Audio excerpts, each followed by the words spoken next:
چند آیات کی تلاوت اعوذ باللہ من الشیطان الرجیم أعوذ بالله من بسم الشيطان اللہ الرحمن الرحیم بسم الله الرحمن الرحيم تلك الدار الآخرة تلك الدار الآخرة نجعلها للذین لا یریدون نجعلها للذين لا يريدون علوا في الأرض ولا فسادا علوا في الأرض ولا فسادا والعاقبة للمتقين والعاقبة للمتقين من جاء بالحسنة فله خير منها من جاء بالحسنة فله خير منها ومن جاء بالسيئة فلا يجزى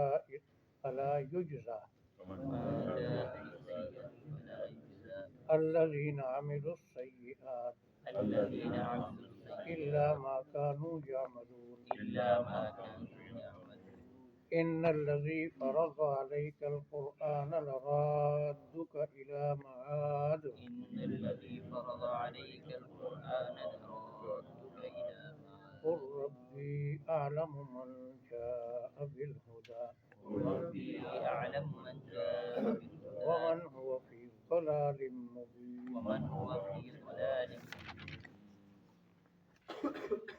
یہ رکوع گزشتہ 8 رکوعات کا خلاصہ ہے اور بعض الفاظ کا بعین ہی اعادہ ہے۔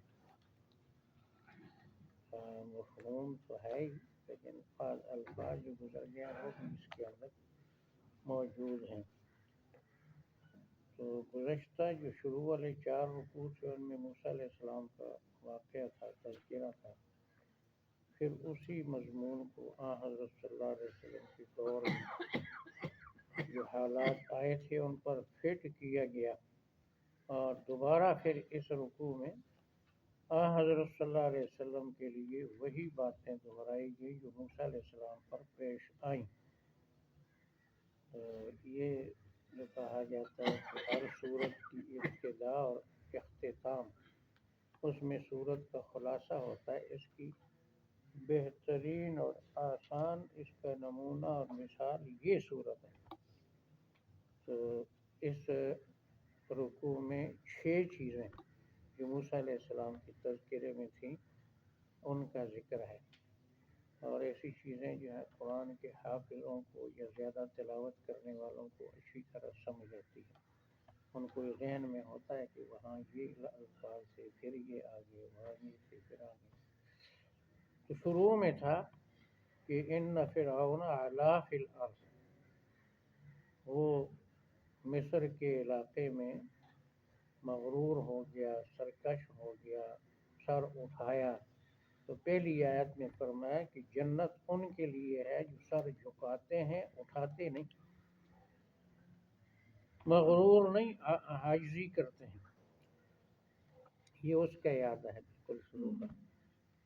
تلک الدار الآخرہ، تلك الدار الآخرة۔ اب یہ نحوی ترکیب گرامر اس کے حساب سے اس کا معنی بنتا ہے وہ آخری گھر۔ وہ آخری گھر۔ عام طور پر آپ دیکھیں کہ لکھا ہوا بھی اور لوگ معنی کرتے ہیں آخرت کا گھر۔ آخرت کا گھر یہ اضافت کا معنی ہے اور یہ موصوف صفت ہے۔ الدار الآخرہ، الآخرہ صفت ہے دار کی۔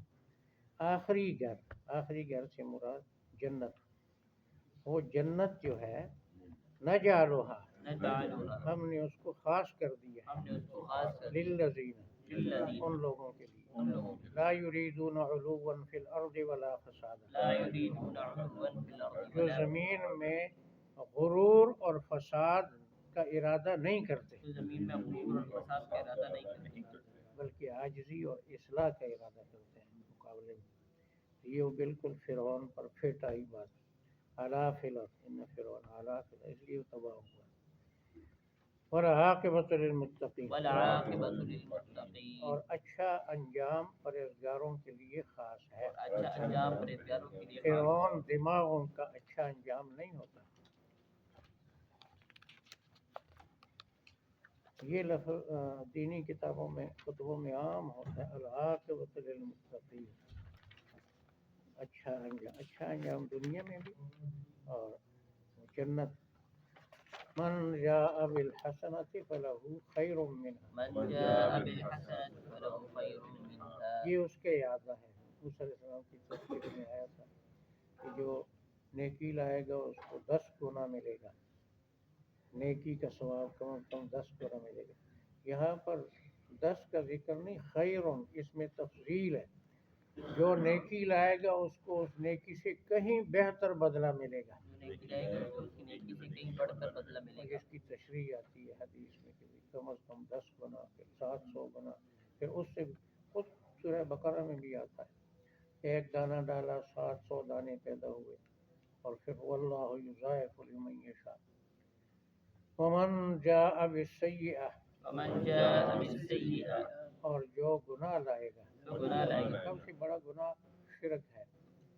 فلا یجزی الذین عملوا السیئات، فلا يجزى الذين عملوا نہیں بدلہ دیا جائے گا برا عمل کرنے والوں کو، نہیں بدلہ دیا جائے گا برا عمل کرنے الا ما كانوا يعملون، الا ما كانوا مگر يعملون، اپنے ہی کرتوتوں کا. مگر اپنے ہی کرتوتوں. ناکردہ گناہوں کی سزا نہیں ہوگی، جو خود کیے ہوں گے انہیں کو جو بویا ہوگا وہی کاٹیں گے. از مکافات عمل غافل مشو، گندم از گندم برویت جوز جو. بیج جو کا ڈالا ہو جو پیدا ہوں گے، بیج گندم کا ڈالا ہو تو گندم پیدا ہو. تو یہ جو اور گندم یہ چیزیں جو ہیں استعمال سے ہمارے بچپن جوانی میں جو سستے ہوتے تھے، گندم مہنگی ہوتی تھی، کیونکہ گندم کیا ہوتی تھی اس پہاڑی علاقوں میں گندم کم ہوتی تھی، جو ہوتے تھے زیادہ. حضرت صلی اللہ علیہ وسلم کی حیات مبارکہ میں مدینہ منورہ میں جو ہوتے تھے. گندم حضرت معاویہ کے زمانے میں آئی مدینے میں، تو جو چیز زیادہ ہے وہ سستی ہوتی ہے. تو اس وقت کیا ہوتا تھا، جو سستے ہوتے تھے گندم مہنگی ہوتی تھی. لوگ رمضان شریف کے لیے گندم کا آٹا خریدتے تھے کہ بھائی رمضان آ رہا ہے، تیاری کرو، ذرا نرم روٹی گندم کا آٹا لاؤ، دیسی گھی لاؤ، جیسے جیسے کسی کی ہمت ہوتی ہے. اب چونکہ جو کم پیا جاتا ہے تو جو مہنگا، گندم سستا. تو ان الذی فرض علیک القرآن، ان الذي فرض عليك القرآن، جس ذات نے یہ اس قرآن پر عمل کرنا پر لازم کیا. جس ذات نے قرآن کا عمل کرنا لازم کیا. حکم پڑھنے کا بھی ہے اور عمل کرنے کا بھی. ان اتلو القرآن اتلو ما اوحی، تلاوت کا حکم بھی ہے. یہاں ہے فرض، یعنی لازم کیا، فرض کیا قرآن کو سنانا، قرآن پر عمل کرنا. لرادک الی، یہ فرض لفظ وہی ہے جو سورہ نور کی شروع میں ہے، سورۃ انزلناہا و فرضناہا، وہاں سورت کو کہا، یہاں پورے قرآن کو کہا. لرادک الی، یہ دوسرے الفاظ میں جس نے آپ کو نبوت دی، جس نے آپ پر وحی اتاری. لرادک الی معاد، آپ کو لوٹنے کی جگہ لوٹانے والا ہے. آپ کو لوٹنے کی جگہ لوٹانے والا ہے. اس معاد کا لفظی معنی ہوتا ہے لوٹنے کی جگہ. عود سے مراد اس سے کیا ہے، زیادہ یہ کہ اس سے مراد مکہ مکرمہ ہے، اور ہجرت کے قریب یہ صورت نازل ہوئی. تو فرمایا آپ کو ہجرت کرنی پڑے گی، واپس آپ کو رب مکے میں لائے گا. تو جب آپ نکلے تھے چھپ کر نکلے تھے، ایک ساتھی ساتھ تھا، ویسے تو خادم بھی تھا اور غیر مسلم بھی، اور آپ کا حضرت ابوبکر کا غلام بھی تھا، لیکن اصل تو دو شخصیتیں تھیں، حضور اور ابوبکر. اور رات کو چھپ کر غار ثور میں گئے، پھر وہاں سے مشکل رستہ اختیار کر کے، شار ہجرہ جس کو کہتے ہیں، وہ اختیار کر کے آپ گئے کہ تلاش کرنے والوں کے لیے تلاش کرنا مشکل ہو. لیکن جب واپس آئے تو پھر کوئی روکنے والا نہیں تھا. دن دیہڑے 10,000 قدوسیوں کے ساتھ، پھر آگے سے کوئی جواب دینے والا نہیں تھا. تو یہ وعدہ اللہ نے پورا کیا. تو معاد کا مشہور معنی مکہ ہے، اور دوسرا معنی اس کا لوگوں نے کیا ہے موت، ایک معنی اس کا ہے محشر، اور ایک معنی اس کا جنت. معاد تو ان سب میں کوئی تضاد نہیں ہے. آپ دوبارہ مکے میں آئیں گے فاتحانہ انداز میں، مکے کے فتح کے بعد جلدی آپ دنیا سے جائیں گے، اور جو سورہ نصر اذا جاء نصر اللہ کہ سبح بحمد ربک، حضرت صلی اللہ علیہ وسلم کے مقاصد میں ایک اہم مقصد مکہ مکرمہ کو، کعبۃ اللہ کو شرک کی نجاست سے پاک کرنا تھا۔ حضرت ابراہیم اور اسماعیل نے طہرا بیتیہ، اس میرے گھر کو پاک بناؤ، تو سب سے بڑی نجاست شرک ہے۔ مشرکوں نے 360 بتوں کے ساتھ اللہ کے گھر کو ناپاک کر دیا وقتی طور پر، اس گھر کو دوبارہ ابراہیمی بنیادوں پر لانا، یہ آپ کے مقاصد میں سے تھا، اور وہ فتح مکہ کے دن پورا ہوا، سب بت توڑے گئے۔ آپ نے فرمایا جب تک ایک تصویر اور بت ہے میں کعبے میں داخل نہیں ہوں گا، پہلے بتوں کو توڑا اور پھر داخل ہوئی۔ تو یہ، اور پھر جو ہے اس کی جلدی بعد آپ دنیا سے رخصت ہو گئے، اور پھر جو ہے وہ جو محشر کی زمین، شام کی زمین کو حدیث میں کہا گیا محشر کی زمین، وہ بھی آئے گی۔ پھر اس کے بعد جو اعلیٰ ٹھکانہ جنت ہے۔ تو یہاں پر میں اشارہ کرتا ہوں، آپ ذرا اچھی طرح انصاف سے سوچا کریں، غصہ نہ ہوا کریں۔ لوگ نعتیں پڑھتے ہیں، کہتے ہیں جی مدینہ جنت سے اچھا ہے کیونکہ جنت میں حضور نہیں ہے، مدینے میں حضور ہیں۔ یہ میں مفہوم سنا رہا ہوں، نعتوں کے اندر ہوتا کہ وہاں جو ہے حضور کیونکہ مدینے میں ہے، تو وہ مدینہ کیا ہے؟ جنت سے اچھا ہے۔ اور بھائی حضرت صلی اللہ علیہ وسلم مدینہ منورہ میں رہتے ہوئے جنت کی دعائیں کرتے تھے اور سکھاتے تھے۔ تو اگر مدینہ منورہ ٹھیک ہے، فضیلت اپنی جگہ ہے، بہت بڑی فضیلت، لیکن یہ تو نہ کہیں کہ جنت سے اچھا ہے۔ اور میں جو ہے مجھے جو ہے جنت سے مدینہ زیادہ جو ہے اچھا لگتا ہے، کیونکہ یہاں حضور ہیں، جنت میں حضور نہیں ہے۔ تو پہلی تو یہ بات کہ حضور نہیں ہے، یہ بات بھی غلط ہے۔ حضرت صلی اللہ علیہ وسلم، بخاری شریف میں کئی جگہ یہ ہے، حضرت عائشہ کی روایت کہ جب آپ نے آخر میں دعا کی اور رفیق الاعلیٰ کی، تو مجھے یاد آ گیا، آپ سنایا کرتے تھے کہ نبی کو فوت کرنے سے پہلے پوچھا جاتا ہے کہ دنیا میں رہتے ہو یا جنت پہ جاتے ہو۔ تو جب حضور نے دعا کی اور رفیق الاعلیٰ کی، تو میں سمجھ گئی کہ حضور سے پوچھا گیا ہے، اور حضور اذ اللہ فرمایا کہ ہمارا ساتھ اب نہیں دیں گے، اب ہم سے جدا ہو جائیں گے۔ تو حضرت صلی اللہ علیہ وسلم نے تو وفات کے وقت بھی دعا کی کہ یا اللہ میں جنت کو جانا چاہتا ہوں۔ تو ہم کہتے ہیں کہ مدینہ جنت سے اچھا ہے، تو پھر حضور نے کیوں مانگی جنت؟ تو یہ جذباتی باتیں ہوتی ہیں، دلائل نہیں ہوتے ان کے۔ تو معاد کی یہ چاروں معنی ہیں۔ تو جیسے موسیٰ علیہ السلام، یہ جو پہلی بات تھی نیکی لائے گا تو بہتر ثواب ہوگا، یہ بھی موسیٰ علیہ السلام کے تذکرے میں موجود ہے۔ اور یہ جو بات ہے تیسری، جیسے موسیٰ علیہ السلام کی والدہ کے ساتھ اللہ نے وعدہ کیا، صندوق میں ڈال کر دریا کے سپرد کر دو، ہم واپس لائیں گے اور رسول بنائیں گے۔ تو جیسے موسیٰ علیہ السلام کو والدہ کے پاس رب لایا، پھر مدین سے واپس لائے مصر میں، ایسے ہی آپ کو بھی واپس مکے میں لائے گا۔ یہ اس کی مماثل۔ قُل ربی اعلم من جاء بالہدیٰ،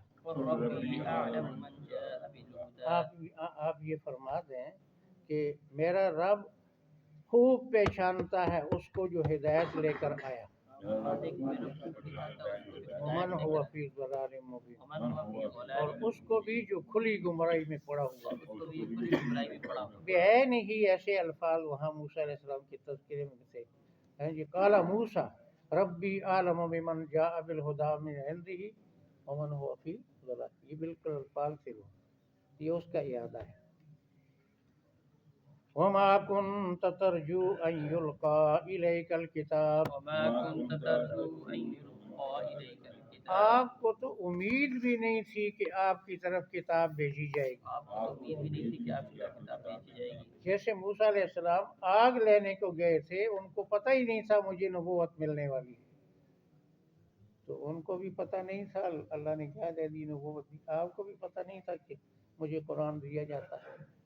یہ بالکل اسی طرح الا رحمتا من ربک، الا رحمتا من ربک، مگر آپ کے پروردگار کی رحمت کی وجہ سے آپ کو ملی. مگر آپ کے پروردگار کی رحمت کی فلا وجہ سے آپ کو ملی. تکونن ظہیرا للکافرین، فلا تکونن ظہیرا، آپ کافروں کی حمایتی نہ بننا.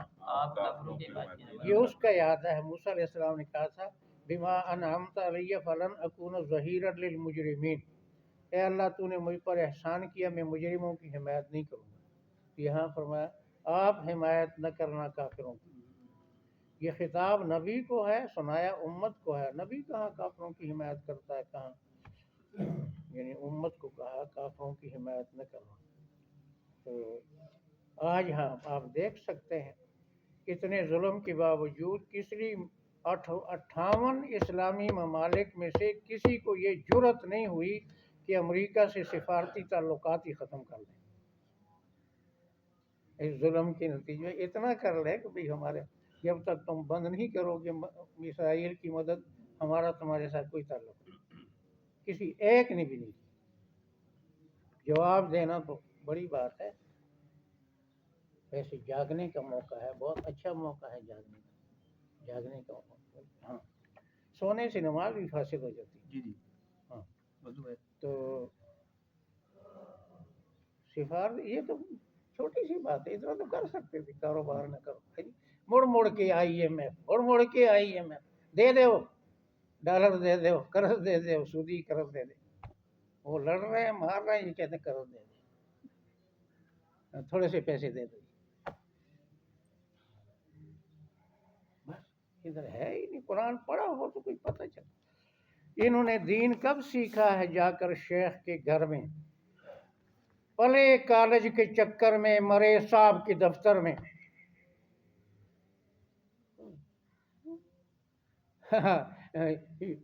وہ جی سیڑھیوں سے، وہ جی وہ لفٹ سے اترتے ہوئے وہاں لفٹ بند ہو گئی، مر گیا جی، شہید ہو گیا. ساری زندگی تو کمائی. ولا يصدنك عن آیات اللہ، یہ اس کے یاد ہے کہ موسیٰ علیہ السلام کو فرعون کا ظلم حق بات سے نہ روک سکا. آپ کو بھی یہ اہل مکہ، یہ سرداران مکہ قرآن سنانے سے نہ روک سکیں. آپ ان کے روکنے کے رکاوٹوں کے باوجود آیتیں پڑھ کر سنیں. ولا يصدنك عن آیات اللہ، آپ کو یہ نہ روک سکے اللہ کی آیتوں سے. بعد اذ انزلت الیک، اس کے بعد کہ آپ کی طرف اتاری گئی. ان آیتوں کو سنائیں، ان پر عمل کریں، رکاوٹوں کو مقابلہ کریں. رہا ہے برسر پیکار ازل ستا امروز، چراغ مصطفی سے شرار بولہبی. ودعو الی ربک،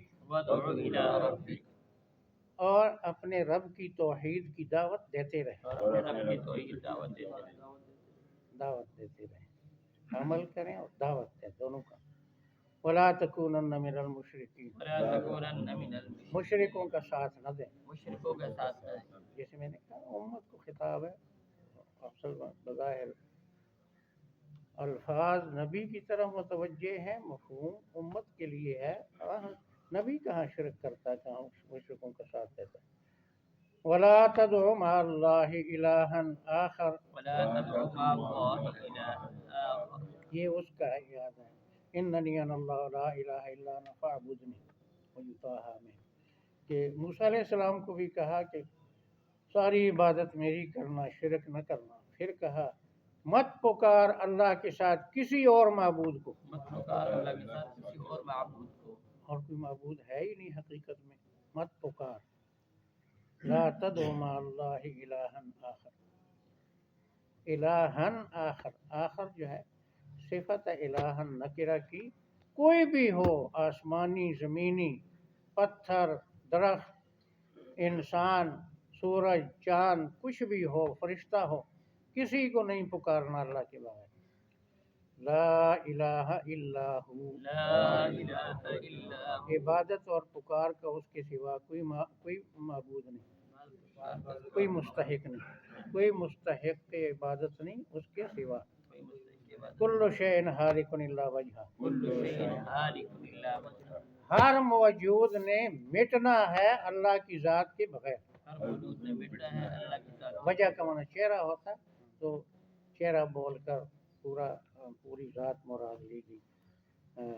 اللہ کی ذات باقی ہے، نہ اس پر پہلے عدم آیا، موت آئی نہ آئندہ آئے گی۔ اللہ کے بغیر جو ہیں پہلے نہیں تھے اور پھر ختم ہو جائیں گے، اور اس صفت میں اللہ کے ساتھ کوئی شریک نہیں۔ ہمیشہ کے لیے زندہ کون ہے؟ اللہ۔ سورہ شعراء میں کہا وَتَوَكَّلْ عَلَى الْحَيِّ الَّذِي لَا يَمُوتُ، اس زندہ پر بھروسہ کر جس پر موت نہیں آ سکتی۔ کل شیء ہالک الا وجہہ، یہ بالکل مضمون ہے سورہ رحمان میں، کل من علیہا فان ویبقى وجہ ربک ذو الجلال والاکرام، سب نے فنا ہونا ہے۔ جو وہاں بھی لفظ یبقى وجہ ربک، وجہ لفظ ہے، مراد ذات ہے، یہاں بھی وجہ لفظ۔ کل شیء ہالک الا وجہہ لہ الحکم، له الحكم، اصل حکومت اسی کی ہے۔ اصل حکومت اسی کی۔ دنیا میں بھی حکمران ہے، لیکن یہاں نقشے نظر آتے ہیں اور حکمرانوں کے، اور آخرت میں نقشہ بھی نہیں ہوگا۔ لمن الملک اليوم للہ الواحد القہار، لہ الحکم وإلیہ ترجعون، وإلیہ ترجعون، اسی طرف تمہیں لوٹایا جائے گا، اسی طرح تمہیں لوٹایا جائے گا۔ اس نے تمہارا فیصلے کرنے ہیں وہاں، کوئی اس کے فیصلوں کو رد نہیں کر سکے گا۔ تلک الدار الآخرہ، تلک الدار الآخرہ، وہ آخری گھر وہ آخری یعنی جنت، نجعلھا، نجعلھا، ہم نے اس کو خاص کر دیا، ہم نے اس کو خاص کر دیا، للذین، للذین، ان لوگوں کے لیے، ان لوگوں لا کے لیے، یریدون، لا جو یریدون، نہیں چاہتے، نہیں چاہتے، علوا فی الارض ولا فساد، علواً فی الارض، زمین میں سرکشی اور نہ فساد، زمین میں سرکشی، والعاقبۃ للمتقین، والعاقبۃ اور للمتقین، اچھا نتیجہ پرہیزگاروں کے لیے خاص اور ہے۔ اچھا نتیجہ من پرہیزگاروں جاء بالحسنہ، من جاء بالحسنہ، جو نیکی لائے گا، جو نیکی سب سے لائے گا، بڑی نیکی لا الہ الا اللہ ہے، سب سے بڑی برائی شرک ہے، فلہ خیر منہا، فلہ خیر اس کو اچھا بدلہ ملے گا اس سے۔ ومن جاء بالسیئہ، ومن جاء جو بالسیئہ، برائی لائے گا، جو فلا برائی لائے گا، یجزا، فلا اس کو یجزا، سزا نہیں دی جائے گی، سزائیں نہیں، الذین عملوا السیئات، الذی عمل جو برا عمل کریں گے، جو برا عمل الا کریں ما گے، کانوا یعملون، الا ما مگر كانوا اپنے کرتوتوں کی۔ مگر اپنے ان الذی فرض علیک القرآن، ان الذی فرض علیک، جس ذات نے قرآن آپ پر لازم کیا، ذات نے قرآن پر لازم کیا، نازل کیا، لازم کیا، لرادک الی معاد، لرادک الی معاد، ضرور تجھے لوٹا کر لائے گا لوٹنے کی جگہ، ضرور تجھے لوٹا کر لے جائے لوٹنے کی جگہ سے مشہور معنی مکہ۔ قل، آپ فرما دیں ربی عالم من جاء بالہدیٰ، ربی اعلم من میرا جاء رب خوب پہچانتا ہے اس کو جو ہدایت لے کر آیا، ومن ہو فی ضلال مبین، اس کو جو کھلی گمراہی میں پڑا ہوا ہے، وما کنت ترجو، آپ کو تو امید بھی نہیں تھی، ان یلقی الیک الکتاب، یہ کہ آپ کی طرف بھیجی جائے گی یہ کتاب، ابھی جو قرآن جس کو کہا وہی کتاب، الا رحمۃ من ربک، مگر آپ کے رب کی طرف سے رحمت کی وجہ سے آئی، فلا تکونن ظہیرا للکافرین، آپ کافروں کے حمایتی نہ بننا۔ ہماری اور امریکہ کی دوستی لازوال ہے، ہماری اور چین کی دوستی لازوال ہے، ہیں جی، کوئی طاقت نہیں اس میں خلل ڈال سکتی، کوئی اس میں کمی نہیں کر، ہم پکے دوست ہیں۔ ولا یصدنک عن آیات اللہ، یہ اللہ کی آیتوں سے آپ کو نہ روک سکیں، بعد اذ انزلت الیک، بعد اس کے کہ آپ کی طرف اتاری گئی، فادع الی ربک، رب کی دین کی دعوت دیتے رہے، ولا تکونن من المشرکین، مشرکوں کے ساتھی نہ بنے، ولا تدع مع اللہ الہا آخر، اللہ کے ساتھ کسی اور معبود کو مت پکار۔ میں ایک اشارہ کرتا ہوں، ٹائم تو ہو گیا، یہ تقریباً 100 سال ہو گئے، یہ مکالمہ بین المذاہب ایک عنوان چلا ہے، یہ کہیں فرانس والوں نے چلایا تھا،